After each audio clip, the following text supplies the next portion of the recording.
కావలి వానిగా ఉండుట, ఇంగ్లీష్లో వాచ్మెన్. కావలి వానిగా ఉండుట అనేది ఒక క్రైస్తవ జీవితంలో ఒక గొప్ప పరిచర్య. వింటున్నారా? మనం చాలాసార్లు ఇష్టపడం.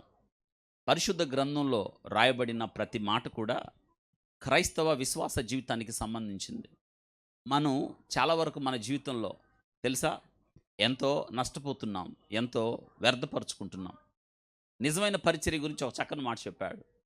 యెహెజ్కేలుతో దేవుడు ఒక మాట చెప్పాడు. యెహెజ్కేలు గ్రంథం 3వ అధ్యాయం 17వ వచనంలో ప్రభు ఏం చెప్పాడో చూడండి. నరపుత్రుడా, ఇశ్రాయేలీయులకు కావలిగా నేను నిన్ను నియమించున్నాను, కాబట్టి నీవు నా నోటి మాటను ఆలకించి నేను చెప్పిన దాన్ని బట్టి వారిని హెచ్చరిక చేయము అని చెప్పాడు. ఇప్పుడు కావలివాడి అంటే ఇక్కడ గమనించండి. సేమ్ ఇంకొకటి నోట్ చేయాలి మీరు. 33, 6, 7 వచనాలు నోట్ చేయండి. మీరు ఇటు చదవాలి మళ్ళీ. క్రైస్తవ జీవితంలో 2 పరిచర్యలు చాలా కీలకమైనవి. ఒకటి వైద్యం, 2 విద్య. అందరు చెప్పండి ఏంటి? ఒకటి వైద్యం. ద బెస్ట్ ప్రొఫెషన్ ఏదన్నా ఉంది అంటే ఏంటో తెలుసా? ప్రభు పరిచర్య. ప్రభు పరిచర్య ఎలా చేయకూడదు. ప్రభు పరిచర్యకి లెక్కలు ఉన్నాయి. వింటున్నారా? ఈ లెక్కలు ఏంటంటే పరిశుద్ధ గ్రంథంలో లెక్కలు. ఇక్కడ పరిచర్యకు వచ్చి నువ్వేం చేశావు, ఏం సంపాదించావు కాదు. ఇక్కడ లెక్కలు ఏంటంటే కొత్త లెక్కలు, బైబిల్ లెక్కలు ఏంటంటే నువ్వేం కోల్పోయావు.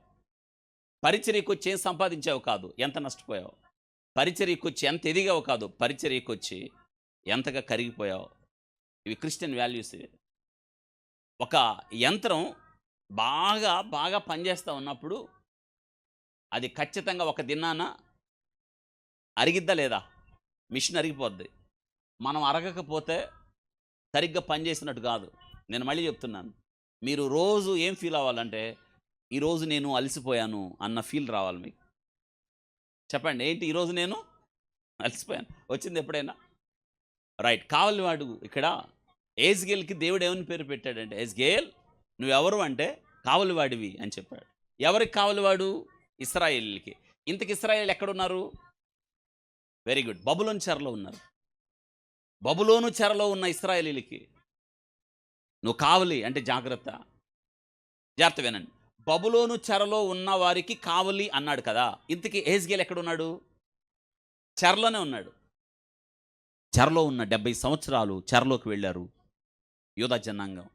వారికి దేవుడు యెహెజ్కేలుని చెప్పాడు, యెహెజ్కేల్ నువ్వు వారికి కావలి అని చెప్పాడు. మనం ఇక్కడ ఎలా ఉండబోతున్నామంటే కావలి మనమంతా కూడా. బాధ్యత, లెక్క చెప్పుట, ఇది చాలా చాలా ప్రాముఖ్యమైన విషయం. బాధ్యత తీసుకొనుట, లెక్క చెప్పుట అనేది ముఖ్యమైన విషయం.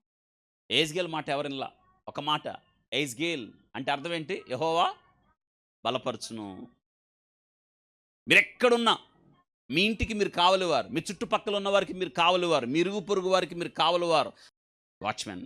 దేవుడు వాచ్మెన్ ఉద్యోగం ఇచ్చాడు మనకి. ఒక్కటే పేరు మనందరం. ఎవరు మనం? వాచ్మెన్. చెప్పండి ఎవరు? వాచ్మెన్. దేవుడు డైరెక్టర్ ఉండమనలేదు మనల్ని, CEO ఉండమనలేదు, లేదా ఎక్సెట్రా ఎక్సెట్రా ఎక్సెట్రా. వాచ్మెన్. ఎవరు తీసుకుంటారు ఈ పోస్టు? ప్రభా ఐఎమ్ రెడీ, తీసుకుంటాను ప్రభా, నేను వాచ్మెన్గా ఉంటాను ప్రభా. దేవుడిచ్చిన పోస్టింగ్ అది.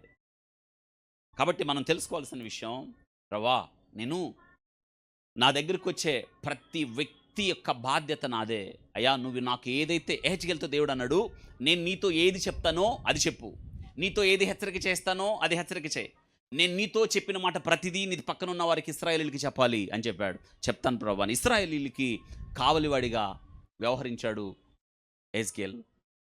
అంటే చూడండి, 70 సంవత్సరాలు చెరలో ఉన్న వారి మధ్య ఆయన కూడా చెరలో ఉన్నారు. మీ జీవితంలో గొప్ప పెట్టుబడి ఏదైనా ఉందంటే యు ఆర్ సర్వింగ్ గాడ్.